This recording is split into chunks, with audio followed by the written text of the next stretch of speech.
Most of us have heard of the sinister, cloaked skeleton known as the Grim Reaper. But where does he come from? Who invented the Grim Reaper in the first place? Let's find out on today's episode of Colossal Questions.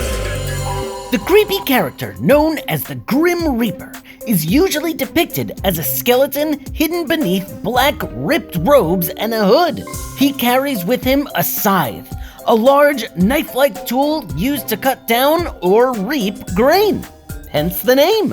No one can say for sure exactly when the Grim Reaper first started to appear in art and literature, but he seems to have first become popular across Europe in the 1300s, and for a particular reason: the plague.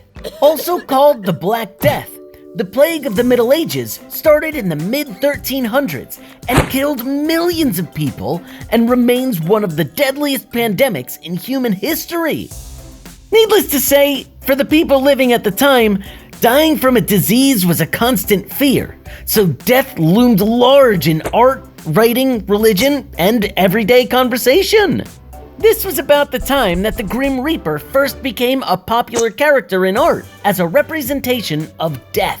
Living through such a dark, dreadful, and depressing time meant that their artistic representation of death was about as dreary as possible. But if you look around at other cultures, their angels of death weren't always so, well, grim. For example, in many cultures, death takes the form of perfectly pleasant people who are meant to ferry the dead from the realm of the living to the afterlife. In many of these stories, death might be stern, stoic, or sad, but they're usually much more helpful than frightening. But people weren't in a helpful or hopeful mood as the plague tore through Europe, hence the Grim Reaper. Whew!